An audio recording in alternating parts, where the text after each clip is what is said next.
जय श्री राम दोस्तों।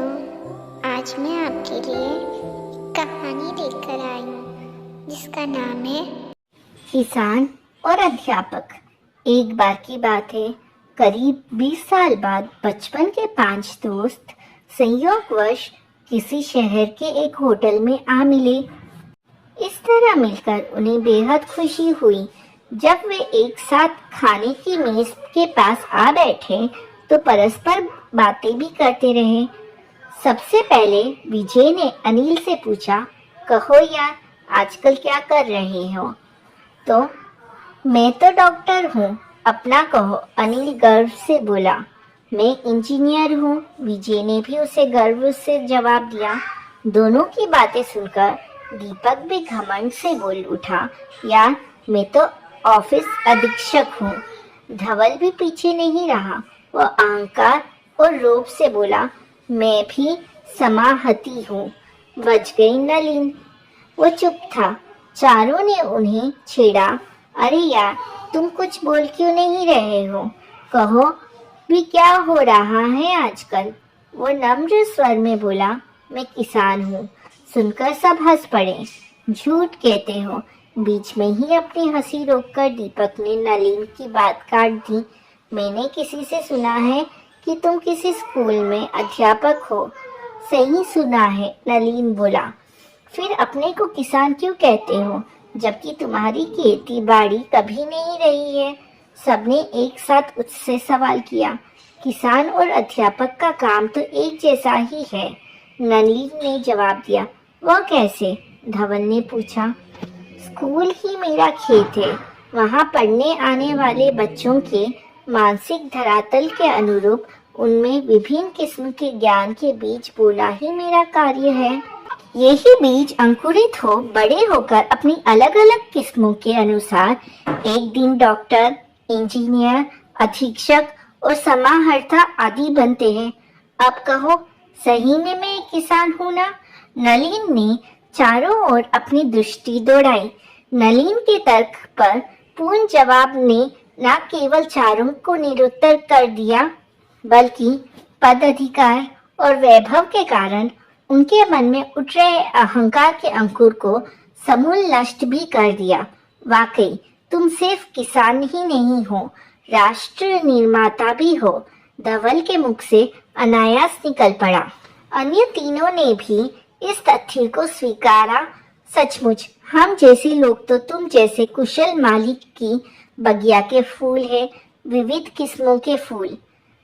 दोस्तों, इस कहानी से हमें यह सीख मिलती है, सच्चा महत्व पद और प्रतिष्ठा से नहीं, बल्कि उस कार्य में निहित होता है जो समाज को लाभ पहुंचाता है। नलिन की कहानी हमें यह सिखाती है कि हर पेशे की अपनी एक महत्वपूर्ण भूमिका होती है और हमें अपने कार्य के मूल्य को समझकर अहंकार से दूर रहना चाहिए। जय श्री कृष्णा। राधे राधे।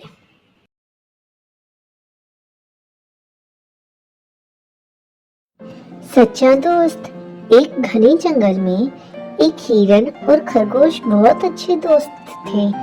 हिरन का नाम था चंचल और खरगोश का नाम था बुद्धू। चंचल अपनी तेजी और सुंदरता के लिए जाना जाता था, जबकि बुद्धू अपनी चतुराई के लिए।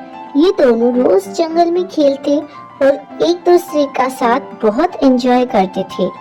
एक दिन जब वे खेल रहे थे, एक शिकारी ने चंचल को देखा और उसे पकड़ने की योजना बनाई। शिकारी ने सोचा कि चुपके से चंचल के पास जाल बिछाया जाए और उसे पकड़ लिया जाए, और ऐसा किया उसने। चंचल जाल में फंस गया और बहुत डर गया। उसने बुद्धू को मदद के लिए पुकारा। बुद्धू ने देखा कि चंचल मुसीबत में है और उसने तुरंत एक योजना बनाई। वो शिकारी के पास गया और उसे दूसरी दिशा में भटकाने लगा। बुद्धू ने शिकारी को दूर एक और हिरन के होने का झूठा विश्वास दिलाया। शिकारी बुद्धू के झांसे में आ गया और उस दिशा में चला गया। इस बीच बुद्धू ने चंचल को जाल से मुक्त कर दिया। जब शिकारी वापस आया तो उसने देखा कि चंचल जाल से गायब है। वो बहुत गुस्से में था, लेकिन उसे कुछ समझ नहीं आया।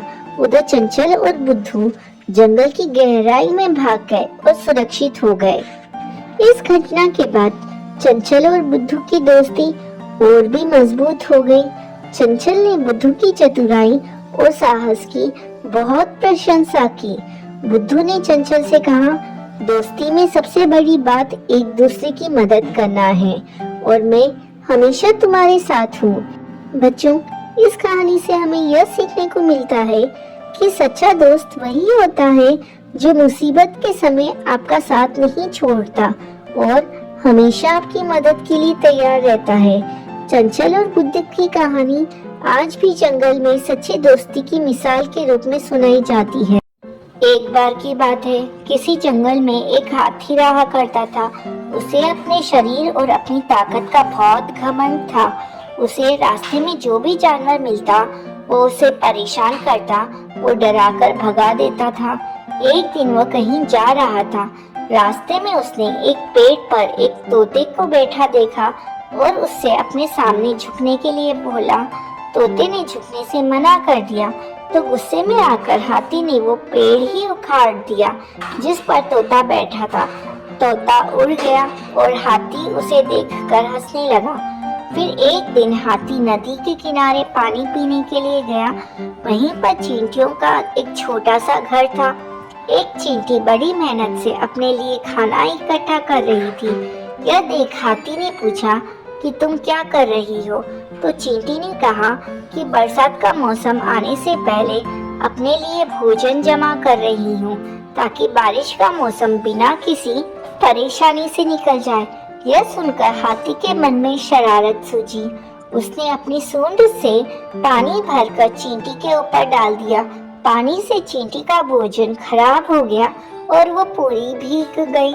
यह देखकर चींटी को बहुत गुस्सा आया और उसने घमंडी हाथी को सबक सिखाने की सोची।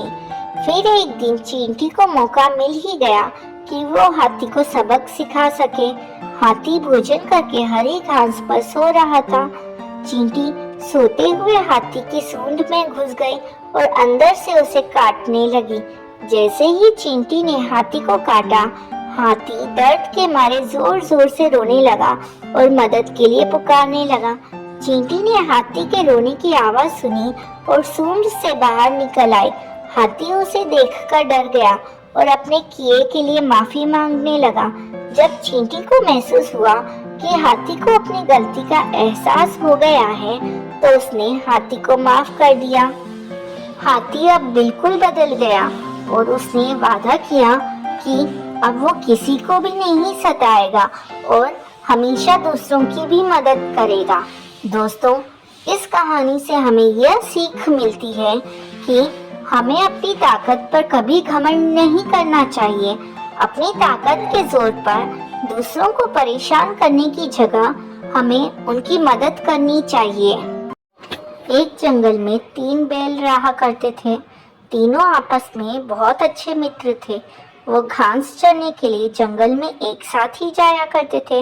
उसी जंगल में एक खूंखार शेर भी रहता था। इस शेर की कई दिनों से इन तीनों बैल पर नजर थी। वह इन तीनों को मारकर खा जाना चाहता था। उसने कई बार बैलों पर आक्रमण भी किया, लेकिन बैलों की आपसी मित्रता के कारण वो कभी सफल नहीं हो पाया। जब शेर उन पर हमला करता था तो तीनों बैल त्रिकोण बनाकर अपने नुकीले सींगों से अपनी रक्षा करते थे। तीनों बैल साथ मिलकर कई बार शेर को भगा चुके थे, लेकिन शेर कैसे भी करके उन तीनों को खाना चाहता था।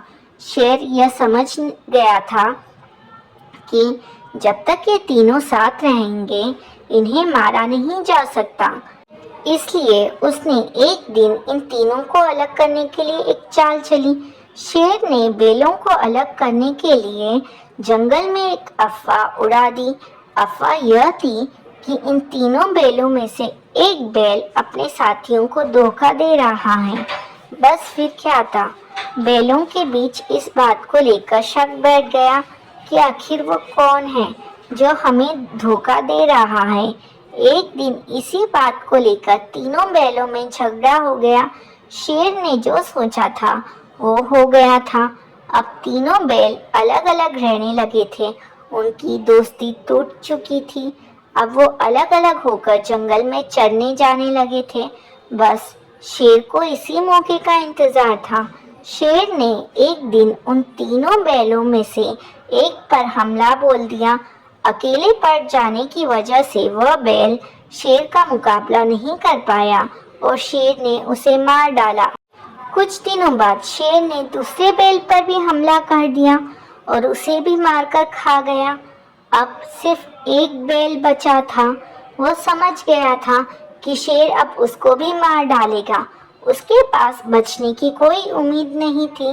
वह अकेले शेर का मुकाबला नहीं कर सकता था। एक दिन जब वह जंगल में घास चरने गया था तो शेर ने उसे भी अपना शिकार बना लिया था। शेर की चाल पूरी तरह कामयाब हुई और उसने तीनों बैलों की दोस्ती तोड़कर उन्हें अपना शिकार बना लिया था। दोस्तों, इस कहानी से हमें यह सीख मिलती है कि एकता में बड़ी ताकत होती है। हमें हमेशा आपस में मिलकर रहना चाहिए और दूसरों की बातों में नहीं आना चाहिए।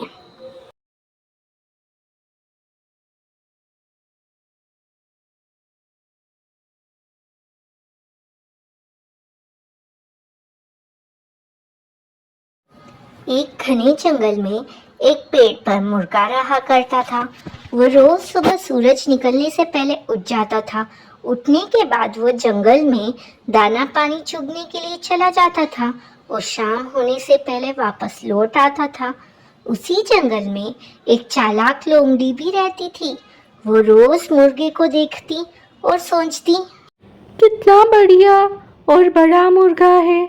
अगर यह मेरे हाथ लग जाए तो कितना स्वादिष्ट भोजन बन सकता है। लेकिन मुर्गा कभी भी उस लोमड़ी के हाथ नहीं आता था।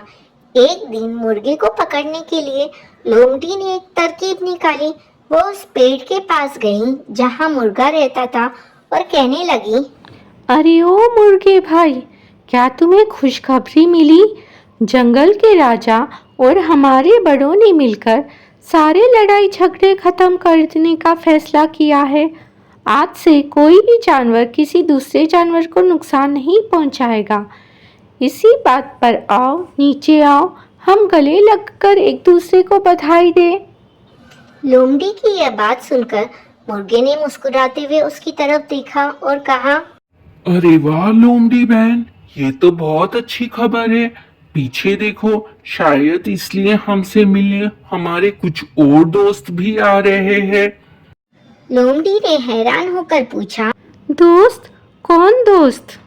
मुर्गे ने कहा, अरे वो शिकारी कुत्ते, वो भी अब हमारे दोस्त हैं ना। कुत्तों का नाम सुनते ही लोमड़ी ने ना आव देखा न ताव और उनके आने की उल्टी दिशा में दौड़ पड़ी। मुर्गे ने हंसते हुए लोमड़ी से कहा, अरे अरे लोमड़ी बहन, कहाँ भाग रही हो? अब तो हम सब दोस्त हैं ना। हाँ हाँ, दोस्त तो है, लेकिन शायद शिकारी कुत्तों को अभी तक यह खबर नहीं मिली है। यह कहते हुए लोमड़ी वहां से भाग निकली और मुर्गे की सूझबूझ की वजह से उसकी जान बच गई। बच्चों, चतुर मुर्गा और चालाक लोमड़ी की कहानी से हमें यह शिक्षा मिलती है कि किसी भी बात पर आसानी से विश्वास नहीं करना चाहिए और चालाक लोगों से हमेशा सावधान रहना चाहिए। कई सालों पहले की बात है। एक जंगल में एक बरगद का पेड़ था। उस बरगद के पेड़ पर एक बगुला रहा करता था। उसी पेड़ के नीचे एक बिल में एक सांप भी रहता था। वह सांप बड़ा ही दुष्ट था। अपनी भूख मिटाने के लिए वह बगुले के छोटे छोटे बच्चों को खा जाया करता था। इस बात से बेचारा बगुला बहुत परेशान था। एक दिन की बात है, सांप की हरकतों से परेशान होकर बगुला नदी के किनारे जाकर बैठ गया। बैठे बैठे अचानक उसकी आंखों से आंसू आ गए। बगुले को रोता हुआ देख नदी में से एक केकड़ा बाहर आया और बोला, अरे बगुला भैया, क्या बात है? यहाँ बैठे बैठे आंसू क्यों बहा रहे हो? क्या परेशानी है? केकड़े की बात सुनकर बगुला बोला, क्या बताऊं केकड़ा भाई, मैं तो उस सांप से परेशान हो गया हूँ। वो बार बार मेरे बच्चों को खा जाता है। घोंसला चाहे जितना भी ऊपर बनाओ, वो ऊपर चढ़ ही जाता है। अब तो उसके कारण दाना पानी लेने के लिए भी घर से कहीं जाना भी मुश्किल हो गया है। तुम ही कोई उपाय बताओ। बगुले की बात सुनकर केकड़े ने सोचा कि बगुला भी तो अपना पेट भरने के लिए उसके परिवार वालों और दोस्तों को खा जाता है। क्यों ना ऐसा कोई उपाय किया जाए कि सांप के साथ साथ बगुला का भी खेल खत्म हो जाए। तभी उसे एक उपाय सूझा। उसने बगुले से कहा, एक काम करो बगुला भैया, तुम्हारे पेट से कुछ ही दूर नेवले का बिल है। तुम सांप के बिल से लेकर नेवले के बिल तक मांस के टुकड़े बिछा दो। नेवला जब मांस खाते हुए सांप के बिल तक आएगा तो वो सांप को भी मार देगा। बगुले को यह उपाय सही लगा और उसने ठीक वैसा ही किया जैसा केकड़े ने कहा, लेकिन इसका परिणाम उसे भी भुगतना पड़ा। मांस के टुकड़े खाते खाते जब नेवला पेड़ के पास आया तो उसने सांप के साथ साथ बगुले को भी अपना शिकार बना लिया। दोस्तों, इस कहानी से हमें यह सीख मिलती है कि किसी भी बात पर आंख बंद करके विश्वास नहीं करना चाहिए। साथ ही उसके परिणाम और दुष्परिणाम के बारे में भी सोच लेना चाहिए। किसी जंगल में एक बरगद के पेड़ पर कबूतरों का एक झुंड रहता था। कबूतरों के उस झुंड का राजा बहुत ही चतुर और बुद्धिमान था। एक दिन कबूतर भोजन की तलाश में उड़ रहे थे। उन्हें जमीन पर ढेर सारे दाने बिखरे हुए दिखाई दिए। सभी कबूतर दाना चुगने के लिए जमीन पर उतर गए, लेकिन वहां तो बहेलिया ने जाल बिछाया था। सारे कबूतर उस शिकारी द्वारा बिछाए गए जाल में फंस गए। जाल में फंसने के बाद कबूतर बहुत उदास हो गए, क्योंकि वे जानते थे कि उनका अंत निकट था। कबूतरों के राजा ने उन्हें हिम्मत न हारने की सलाह दी। उसने कहा कि यदि वे एकजुट होकर जोर लगाएं तो वे जाल को लेकर उड़ सकते हैं। वह एक बुद्धिमान कबूतर था जिसे एकता की शक्ति का पता था। सभी कबूतरों ने एक साथ जोर लगाया और जाल को लेकर उड़ गए। बेचारा शिकारी कबूतरों को जाते देखकर हाथ मलता रह गया। काफी देर उड़ने के बाद वे ऐसी जगह पर पहुंचे जहां पर कबूतरों के राजा का एक पुराना दोस्त रहता था। वो एक चूहा था। कबूतर ने अपने दोस्त को आवाज लगाई और वह बिल से बाहर निकला। जब उसने सारी बात सुनी तो उसने अपने साथी चूहों को बुलाया। सभी चूहों ने जाल को काटना शुरू किया और कबूतरों को आज़ाद करवाया। दोस्तों, इस कहानी से हमें यह शिक्षा मिलती है कि एकता में बल होता है और हमें विपरीत परिस्थिति में भी हिम्मत नहीं हारना चाहिए। एक गांव में द्रोण नाम का ब्राह्मण रहता था। वह बहुत गरीब था। ना उसके पास पहनने के लिए अच्छे कपड़े थे और ना ही कुछ खाने को था। ब्राह्मण जैसे तैसे भिक्षा मांगकर अपना गुजारा कर रहा था। उसकी गरीबी को देखकर एक यजमान को उस पर दया आ गई। उसने द्रोण को बैलों का एक जोड़ा दान में दे दिया। वह ब्राह्मण बैलों को गोधन मानकर उनकी सेवा पूरी लगन के साथ करने लगा। उसे बैलों से इतना प्रेम था कि वो खुद कम खाना खाता था, लेकिन बैलों को भरपेट खाना खिलाता था। ब्राह्मण की सेवा पाने के बाद दोनों बैल तंदुरुस्त हो गए। एक दिन हट्टे कट्टे बैलों पर चोर की नजर पड़ी। बैलों को देखते ही चोर ने मन ही मन बैलों को चुराने की योजना बना ली। योजना बनाने के बाद रात होते ही चोर ब्राह्मण के घर बैल चुराने के इरादे से निकल गए। कुछ दूर चलते ही चोर का सामना एक भयानक राक्षस से हुआ। राक्षस ने चोर से पूछा, तुम इतनी रात को कहाँ जा रहे हो? चोर ने कहा, मैं ब्राह्मण के बैल चोरी करने जा रहा हूँ। चोर की बात सुनकर राक्षस बोला, चलो मैं भी तुम्हारे साथ चलता हूँ।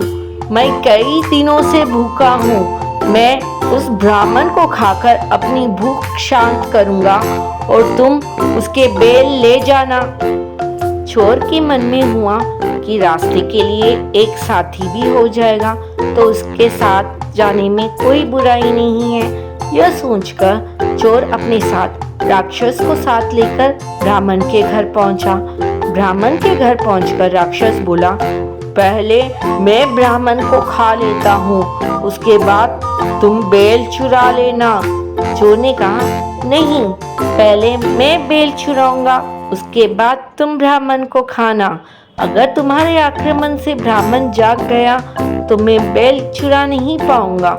फिर राक्षस बोला, जब तुम बेल खा लोगे तो उसकी आवाज से भी ब्राह्मण जागकर अपनी रक्षा कर सकता है। मैं इस चक्कर में भूखा रह जाऊंगा। राक्षस और चोर दोनों इसी तरह बहस करते रहे। एक दूसरे की बात मानने को उनमें से कोई तैयार नहीं था। उसी बीच राक्षस और चोर की आवाज सुनकर ब्राह्मण जाग गया। ब्राह्मण को जागा देखकर जल्दी से चोर बोला, हे ब्राह्मण, देखो ये राक्षस आपको खाने आया है, लेकिन मैंने इससे आपको बचा लिया। इसने कई बार आपको खाने की कोशिश भी की, पर मैंने ऐसा होने नहीं दिया। चोर की बात सुनकर राक्षस ने भी तुरंत कहा, नहीं ब्राह्मण, मैं आपको खाने नहीं बल्कि आपके बेलों की रक्षा करने के लिए यहाँ आया हूँ। यह चोर आपके बेल चुराने आया था। दोनों की बात सुनकर ब्राह्मण को शक हुआ। खतरे को भांपते हुए ब्राह्मण ने फटाफट डंडा उठाया और दोनों को भगा दिया। दोस्तों, हमें इस कहानी से यह सीख मिलती है कि हमें हमेशा परिस्थिति के अनुसार काम करना चाहिए। जैसे इस कहानी में ब्राह्मण ने किया, उसे चोर व राक्षस की बात सुनने के बाद अपनी आत्मरक्षा के लिए डंडा उठा लिया, जो उस परिस्थिति के लिए बिल्कुल सही था। शिकारी और खरगोश। एक दिन एक निर्दयी शिकारी खरगोशों को पकड़ा करता था और उनका मांस खाया करता था। एक दिन फिर से उसने सोचा कि आज एक खरगोश को पकड़कर उसका मांस खाया जाए। इसलिए उसने जंगल के सारे रास्ते गाजर बिछाकर खरगोश को पकड़ने का जाल बिछाया और इस तरह उसने एक खरगोश को पकड़ लिया और उसे घर को लेके जा रहा था। रास्ते में उसे एक साधु मिला। साधु ने उस शिकारी से कहा कि वो खरगोश को छोड़ दे और इस भलाई के बदले पुण्य कमा ले। इस पर शिकारी ने इनकार कर दिया। उसने वहीं साधु के सामने ही निर्दयतापूर्वक खरगोश की गर्दन काटने का निश्चय किया। उसने थैले में से एक बड़ा धारदार चाकू निकाला। वह चाकू से खरगोश को काटने ही वाला था कि चाकू फिसलकर उसी के पैर पर गिर पड़ा और उसका पैर बुरी तरह से कट गया। वह दर्द से चिल्लाने लगा और उसके हाथ से खरगोश छूट गया और भाग गया। शिकारी को अपने पापों का दंड मिला। उसका पैर बुरी तरह से कट गया था, इसलिए वह ठीक से चलने लायक भी नहीं रहा और ना कभी दोबारा कोई शिकार कर पाया। दोस्तों, इस कहानी से हमें यह सीख मिलती है कि हमें निर्बल और मासूम जानवरों की हत्या नहीं करना चाहिए, वरना हमें हमारे पापों की सजा अवश्य मिलेगी। पंचतंत्र की कहानी, प्यासी चींटी और कबूतर। एक समय की बात है, गर्मियों के दिनों में एक चींटी बहुत प्यासी थी और वो अपनी प्यास बुझाने के लिए पानी की तलाश कर रही थी। कुछ देर आसपास तलाश करने के बाद वो एक नदी के पास पहुंची। सामने पानी था, लेकिन पानी पीने के लिए वो सीधे नदी में नहीं जा सकती थी, इसलिए वह एक छोटे से पत्थर के ऊपर चढ़ गई। लेकिन जैसे ही उसने पानी पीने की कोशिश की, वो नदी में जा गिरी। उसी नदी के किनारे एक पेड़ था, जिसकी टहनी पर एक कबूतर बैठा था। उसने चींटी को पानी में गिरते हुए देखा। कबूतर को उस पर तरस आया और उसने चींटी को बचाने की कोशिश की। उसने तेजी से पेड़ से एक पत्ता तोड़कर नदी में संघर्ष कर रही चींटी के पास फेंक दिया। चींटी उस पत्ते के पास पहुंची और उस पत्ते पर चढ़ गई। थोड़ी देर बाद पत्ता तैरता हुआ नदी किनारे सूखे आ गया। चींटी ने पत्ते में से छलांग लगाई और नीचे उतर गई। चींटी ने पेड़ की तरफ देखा और कबूतर को उसकी जान बचाने के लिए धन्यवाद किया। इस घटना के कुछ दिनों बाद एक दिन एक शिकारी नदी किनारे पहुंचा और थोड़ी दूर जाकर छुप गया और उम्मीद करने लगा कि वो कबूतर का शिकार कर लेगा। चींटी वहीं पास में थी और उसने कबूतर की जान बचाने की सोची, इसलिए वो तेजी से जाकर शिकारी को जोर से काट लिया। तेज दर्द के कारण शिकारी की चीख निकल पड़ी। शिकारी की आवाज सुनकर कबूतर का ध्यान शिकारी पर गया और वो वहां से उड़ गया। दोस्तों, हमें इस कहानी से यह सीख मिलती है, कर भला तो हो भला। जब हम दूसरों की भला करते हैं तो उसका फल हमें जरूर मिलता है।